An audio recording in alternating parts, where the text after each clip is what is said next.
धड़ल्ले के साथ 3/4 सीट भारतीय जनता पार्टी और गठबंधन के प्रत्याशी उत्तर प्रदेश में जीतेंगे, कोई संदेह इसमें नहीं होना चाहिए।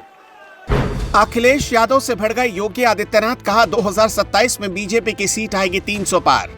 पीडीए के सामने बाबा के बुलडोजर की दहाड़, चुनाव से पहले ही बीजेपी और एसपी में आर पार।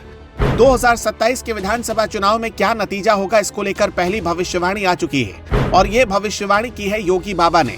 महाराज जी ने बता दिया कि 2027 के विधानसभा चुनाव में बीजेपी की कितनी सीटें आएंगी। सुनिए बुलडोजर बाबा की सबसे बड़ी भविष्यवाणी। हर बूथ से आपत्ति दर्ज होनी चाहिए फर्जी नामों के लिए। जो छूट गए हैं एसआईआर के लिए 12 दिन का समय अभी बाकी है। जो नए नाम भरने हैं उसके लिए भी आपके पास समय है। जिनके नाम काटने हैं उनके लिए समय है और इस समय उन फटाफट भरवाइए, आपत्ति करिए। ये इसलिए आवश्यक है कि चुनाव में आपकी मेहनत 3/4 इस एसआईआर की सूची रिफाइंड हो जाएगी।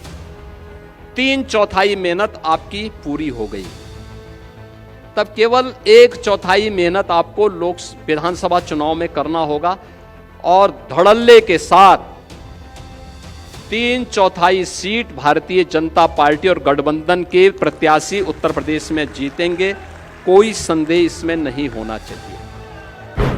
सुना आपने, योगी ने बीजेपी के कार्यकर्ताओं को चुनाव जीतने का सबसे बड़ा मंत्र दे दिया और बूथ पर एसआईआर को लेकर सुपर एक्टिव रहने को कह दिया। योगी ने कहा कि एसआईआर में अगर मेहनत कर दी तो चुनाव में सिर्फ 25% काम करना बाकी रह जाएगा और सिर्फ 25% काम करके ही 300 सीटें बीजेपी जीत लेगी।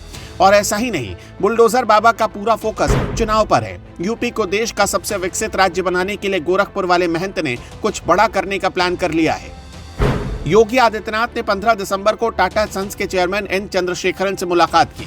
इस मीटिंग में आर्टिफिशियल इंटेलिजेंस, आईटी, इलेक्ट्रॉनिक्स, रक्षा विनिर्माण, ऊर्जा, ईवी, पर्यटन, कौशल विकास और डिजिटल अर्थव्यवस्था जैसे क्षेत्रों में बहुआयामी सहयोग पर सहमति बनी, जिसे उत्तर प्रदेश के औद्योगिक और तकनीकी भविष्य के लिए निर्णायक माना जा रहा है। इलेक्ट्रॉनिक्स और मैन्युफैक्चरिंग सेक्टर में उत्तर प्रदेश की बढ़ती क्षमता को देखते हुए टाटा समूह ने मोबाइल डिवाइस, इलेक्ट्रॉनिक कंपोनेंट्स और हाईटेक उत्पादों के निर्माण में निवेश को बढ़ाने का फैसला किया है।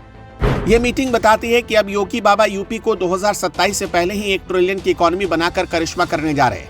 टाटा सन्स के चेयरमैन ने राजधानी लखनऊ में एआई सिटी विकसित करने का प्रस्ताव भी रखा।